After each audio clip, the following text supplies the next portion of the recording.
Un artista, un soñador, un pensador, un hombre que recorre las calles del Distrito Histórico de México para encontrar el centro del universo. Es Carlos Monsiváis, acreedor de más de 25 reconocimientos en todo el mundo. Publicó más de 50 obras, artículos, crónicas y ensayos. Señor Monsiváis, muchas gracias por recibirnos el día de hoy. Gracias.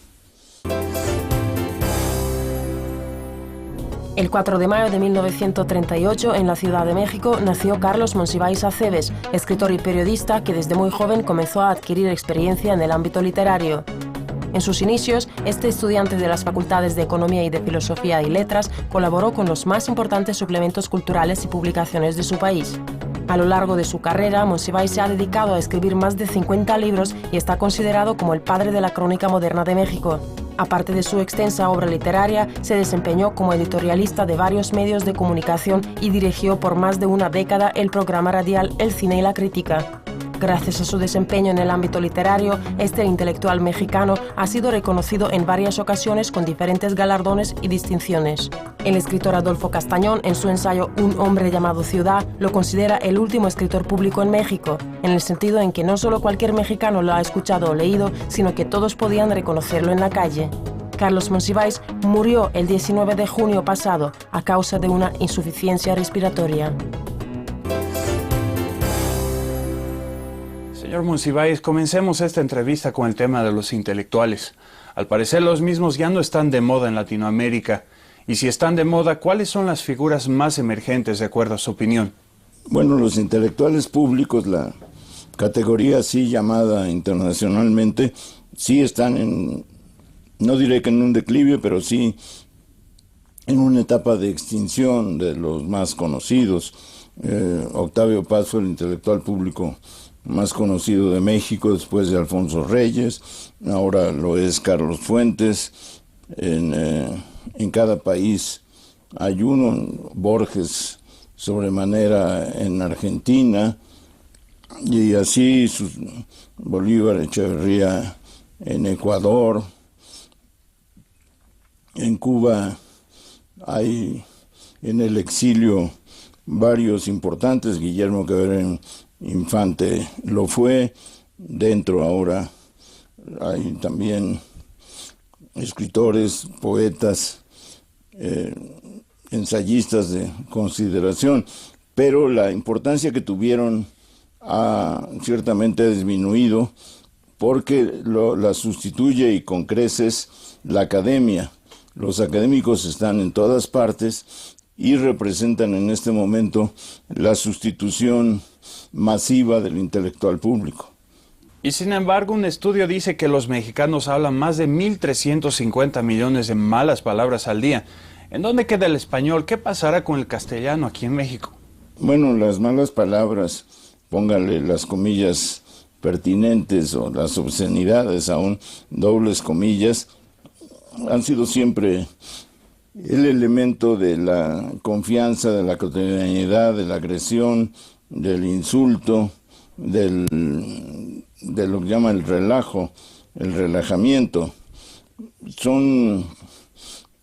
Ahora se nota mucho su presencia por la disminución del vocabulario.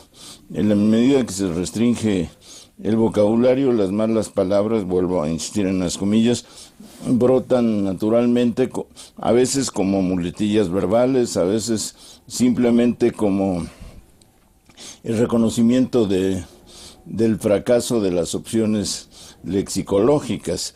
Cuando se dice al día, no sé, 200, 300 veces carajo o chingada, ya no se está diciendo nada. Han perdido su carácter de agresividad máxima, salvo que se den en un pleito, pero entonces ya el lenguaje corporal y las actitudes son el mensaje reforzado por las malas palabras. Yo creo que malas o buenas palabras, el vocabulario mínimo y máximo en el país sí está en este momento en su etapa menos abundante. En varias ocasiones se le ha escuchado decir que el realismo mágico no existe como tal. ¿Existe o no existe? Lo niego, porque puede uno hablar de fantasía o puede hablar de imaginación desbordada, Pero 100 años de soledad, el ejemplo máximo, no es realismo mágico, es una imaginación extraordinariamente fértil, levantada o sustentada en un idioma portentoso, pero la idea del realismo mágico, de aquello que acontece aquí en América Latina, que en otras partes no, sí me sigue pareciendo una idea muy colonial. Es tanto como decir que aquí puede haber navíos en la selva, simplemente porque todo es un desbarajuste cósmico, y en esa medida se pueden levitar las remedios, la bella, puede pasar lo que sea, porque en el fondo no hay el asidero a la realidad que da la civilización. Hablar de realismo mágico es en gran medida declarar que la civilización falta por llegar, y que mientras tanto las supersticiones hacen las veces de la ciencia, y los relatos fantasiosos o las fábulas hacen las veces de la realidad que no se entrevé. El momento más dramático de 100 años de soledad, cuando la sangre corre a raudales y lo inunda todo y se vuelve un río o un proyecto de océano, no es realismo mágico, es una síntesis fabulada de las matanzas impresionantes que ha habido en toda América Latina. Al parecer también la gente no está leyendo ya. ¿Qué pasará con los medios alternativos, los blogs? ¿Inundarán lo que es la lectura? ¿La gente dejará de leer? ¿Cuáles son las consecuencias de esto? No, son letras e implican un nivel de redacción que por desgracia no está muy afinado. Lo muy peculiar de la mayoría de los blogs es su lucha a muerte con la sintaxis que habíamos conocido, y yo creo que van ganando los blogs. La sintaxis a la antigua usanza no está en este momento muy bien considerada. Yo creo que se lee menos porque la cultura visual está a tal punto avasalladora que restringe el tiempo, antes consagrado de un modo u otro a la lectura. Si uno ve el papel del cine, de la cultura fílmica, encontrará que es cada vez más importante en la vida cotidiana, en la vida social. Uno puede tener una biblioteca estacionaria, pero las bibliotecas crecen y crecen, sobre todo con el auge de la piratería. Durante el tiempo que pasó en la Ciudad de México la crisis del miedo a la influenza, toda la gente se concentraba en sus casas, no a leer, sino a ver películas. Y ahora en cualquier reunión, si uno quiere levantar la conversación, lo primero que dice es ¿qué has visto últimamente?, no ¿qué has leído? Pero en ese sentido no hay nada que hacer, porque la lectura, aunque continúa, aunque sigue siendo parte de la educación sentimental y radical de los jóvenes, es ya solo una parte del tiempo, digamos, libre. Sobre todo ahora lo que priva es la educación visual y la cultura visual. Seguramente usted está familiarizado con el fenómeno migratorio en Estados Unidos y cómo hay grupos que exigen que el gobierno del presidente Obama proclame una reforma inmigratoria que incluya una amnistía general para los inmigrantes indocumentados. ¿Qué opina usted sobre este tema? Sí está parcialmente detenida, aunque no como aseguran las autoridades de ambos lados. Sigue habiendo migración, pero sí mucha gente, muchos mexicanos que venían, mexicanos y mexicanas, que venían, ya no lo hacen por las dificultades de reingreso. Han disminuido las remesas, se hablaba de un 18%, que es una cifra letal, otros hablan de 15% o de 12%, pero de cualquier modo sí se nota en los pueblos, sí se nota en las ciudades pequeñas lo que significa la restricción de las remesas. Entonces, hablar de la migración es hablar de un fenómeno que ya no tiene ese ímpetu, pero que ciertamente está allí y que en este momento, dadas las condiciones internacionales, exige sus derechos, porque los derechos constitucionales de los migrantes están basados en el trabajo, en la aportación que su trabajo le da a las sociedades, y eso tiene, no diré yo que no tiene un valor legal, pero sí está legalizando su presencia.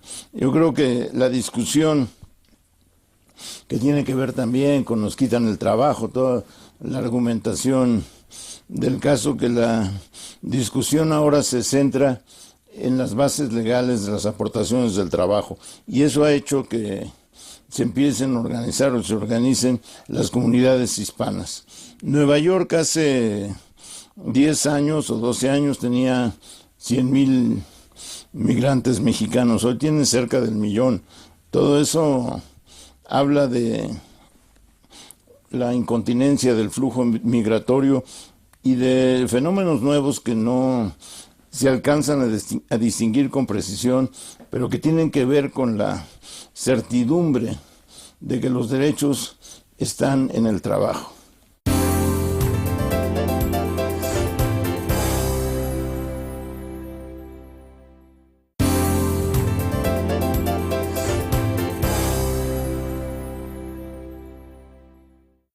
Al caminar por las calles de su querida Ciudad de México, encontramos a un montón de personas a las cuales le preguntamos qué es México para ellos. Tenemos respuestas muy interesantes, dispares a momentos. Entonces yo quiero preguntarle, ¿qué es México para usted? No sé, participo de la visión romántica porque me lo permite una situación social hasta cierto punto privilegiada, no de riqueza, pero sí de comodidades, y participo de la crítica. Lo que sucede es que necesariamente, y con el empobrecimiento continuo, y con los millones de nuevos pobres, y con la sensación de que el trabajo es ya una especie de milagro o de efecto especial, la idea de la nación, que es el cuerno de la abundancia, que todo lo provee y que está ahí al servicio de sus hijos, se desbarató, se pulverizó, y lo que queda es el nacionalismo negativo. Hablar de México, hablar mal de México es un deporte, y se llega a veces a malabares fantásticos. México tiene tal lugar en educación básica.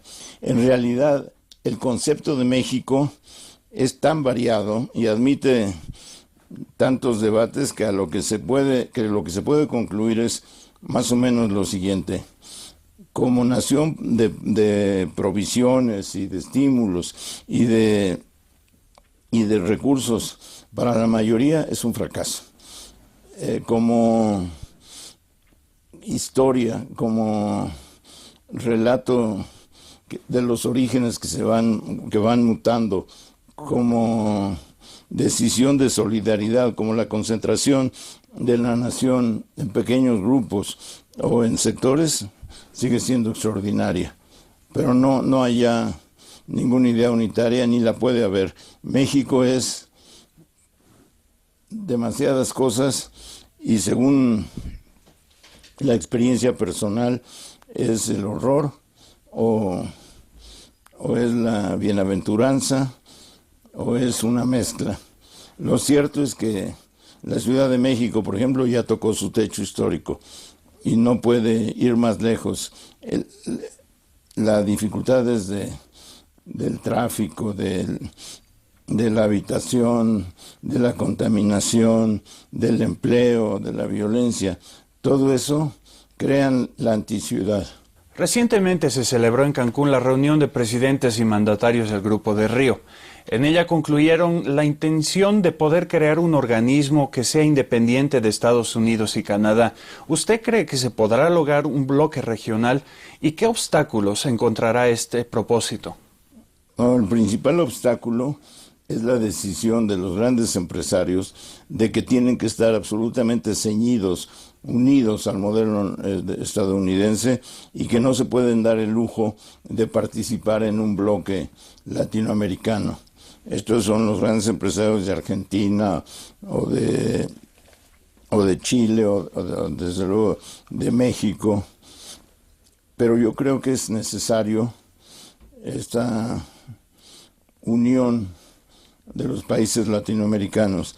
Aquí un grupo muy reducido, pero muy vociferante, insiste que lo importante es la unión de México con Estados Unidos y Canadá y que lo demás es irrelevante. Me parece que es un error absoluto. Para empezar, no se trata de negar la unión con Estados Unidos. México tiene en este momento 92% de su comercio con Estados Unidos, entonces sería absurdo negarlo, pero también sería absurdo negar que la potencia de la región latinoamericana puede ser tan extraordinaria que obligue a cambios de las relaciones comerciales, de las relaciones financieras y de la política de discriminación o de avasallamiento de los Estados Unidos. Y justamente hablando de la región, tenemos a Mujica, un exguerrillero tupamaro como presidente de Uruguay, tenemos a Chávez, Evo Morales, presidente Correa en Ecuador. ¿Usted cree que hay un resurgimiento de idealismo en la región, pero a través de otra óptica quizás? ¿Cuál es su perspectiva sobre este tema y sus consecuencias para el futuro? Una de las primeras declaraciones de Mujica fue que debía aceptar el Uruguay, o que el Uruguay requería del liderazgo de Lula, o de Brasil más bien, y que había que ir graduando la idea de nacionalidad en función de bloques de la soberanía. No ya la soberanía de cada país, sino bloques de la soberanía. Y ese es un cambio muy drástico que, por ejemplo, México no ha aceptado, ni se piensa que por lo pronto acepte, pero lo que se ha conformado en el Cono Sur es insignificativo y promisorio. Ya no la soberanía, sino bloques de las soberanías que están en este momento necesitados por intercambio comercial, intercambio industrial y requerimientos culturales, todo una integración que no se ha dado desdichadamente. Pero si la siguiente generación no convierte la experiencia anterior en su mayor etapa formativa, no estamos yendo a ningún lado. Ya no van a pasar la experiencia de la cárcel, ya no se van a ir a la guerrilla, ya no van a ver que sus compañeros desaparecen o son asesinados en las guerras sucias, aunque en algunos lugares todavía eso prevalece. Pero lo cierto es que se trata ya no de extraer la conducta política y la visión de la nación y del mundo de las experiencias más dramáticas, sino de la gran experiencia trágica de la condición económica. Ahí se subsumen demasiados dolores, demasiados sufrimientos, que ya no son los de la minoría que intenta por un golpe de fuerza llegar al poder, sino los de la mayoría que intenta, de una manera demasiado desorganizada todavía, hacerse de una vida de calidad. Y entonces, ¿qué pasará con México? ¿Hay esperanza? ¿Qué pasa en el futuro con México? No tengo idea. Vivimos un momento excepcionalmente duro, un gobierno al que mi nacionalismo ferviente solo puede calificar de muy ineficaz.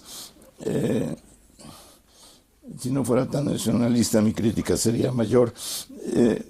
Una clase política sumergida en los pantanos del protagonismo, del analfabetismo jurídico, de la corrupción, y una población todavía sin poderes organizativos suficientes. Hay resistencia, hay una lucha que se intensifica todos los días en muchas partes del país, hay represión, pero sobre todo lo que se está viviendo ahora, después de tanto tránsito a la democracia, es que lo que pasó después del tránsito a la democracia es la consolidación de la impunidad de los financieros, de los políticos, de los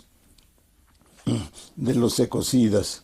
Y es un momento realmente triste, y la esperanza está en que la resistencia civil pacífica logre unirse, se organice, porque lo que descarto desde luego es la violencia revolucionaria de que tanto se habla ahora como fetichismo, 1810, 1910, 2010, me parece por un lado imposible y por otro profundamente indeseable. Y volviendo al tema del pueblo, entonces, ¿cómo funcionaría una sociedad al estilo Monsiváis? No, mi estilo sería desorganizada, imprevisible e incapaz de un esfuerzo sostenido importante. Si una sociedad, si me pongo de modelo, sería el espanto, pero sí, yo creo en Juárez porque supo en su momento crear los espacios de libertad que eran necesarios, y creo que el juarismo no está para nada liquidado, y la prueba es la ofensiva patética de la Iglesia Católica y de la derecha, especialmente del Partido de Acción Nacional, por querer reducir las libertades al mínimo. Toda la criminalización del aborto, que llega en algunos estados a pedir 50 años de cárcel para las mujeres que abortan. Esta oposición de una homofobia patética también contra los matrimonios gay, esta idea de lésbico-gays, este rechazo del control de la natalidad, esta ofensiva a estas alturas contra el condón, esta demonización de la píldora del día siguiente, son entre otros ejemplos. Ahora, estos son los más destacados. La visión de que la crisis es tan profunda, es posible hacer retroceder al país al siglo XIX. La crisis es muy profunda, pero la vida laica y la secularización tienen la fuerza suficiente como para que eso no suceda. Entremos un poco a hablar ahora de lo que es el arte. Yo recuerdo de pequeño, y bueno, las personas de otras generaciones también, que México era como un centro cultural para toda Latinoamérica. Todo el mundo conocía quién era Pedro Infante, se identificaba con la figura de Cantinflas. El pobre de cualquier país latinoamericano se podía ver en las películas mexicanas. ¿Qué es lo que ha sucedido con esta influencia? ¿Por qué ha declinado?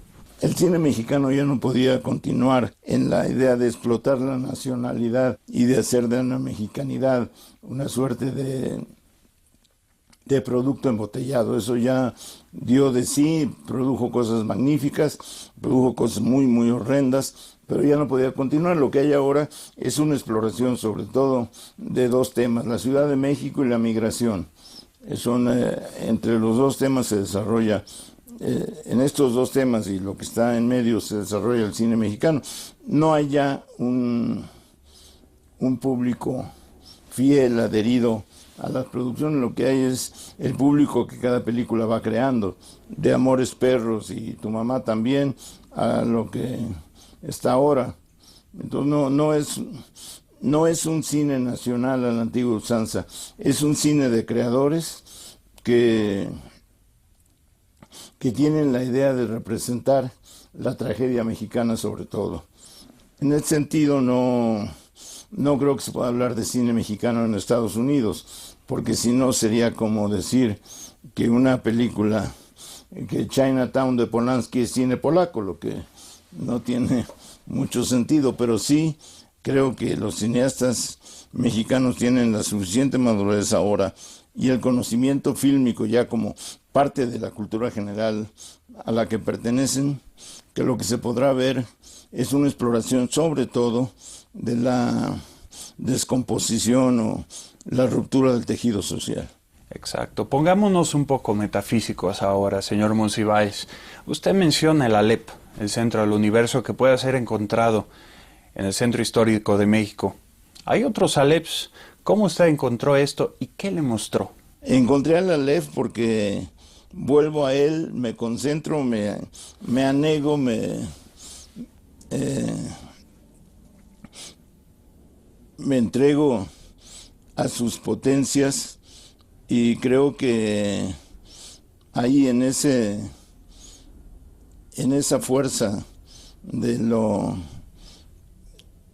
que ahora se llama el imaginario, en esa fuerza del destino como creación artística, como creación cultural, como encuentro de la tradición y la modernidad, en ese Aleph está desde luego lo que para mí todavía tiene sentido. Para concluir, sería bueno que quisiera preguntarle lo siguiente. De todas las ciudades que usted ha viajado, de todos los lugares que ha visto, ¿qué recuerdos recurrentes siempre vuelve a su mente y una y otra vez le martiriza para que usted vuelva a ese lugar? Son Londres, Madrid, Nueva York, San Francisco, Los Ángeles. Vuelvo a ellos por las posibilidades museísticas, por la posibilidad de encontrar las películas que necesito ver, por los recorridos, por la idea de ciudad como un todo del que se van desprendiendo los ciudadanos, las experiencias, los edificios. Son ciudades en este sentido fundacionales de mi memoria. Muy interesante, señor Monsiváis. Quiero agradecerle por su tiempo. Estoy seguro que nuestros televidentes disfrutaron de esta conversación tanto como lo hice yo. Muchas gracias.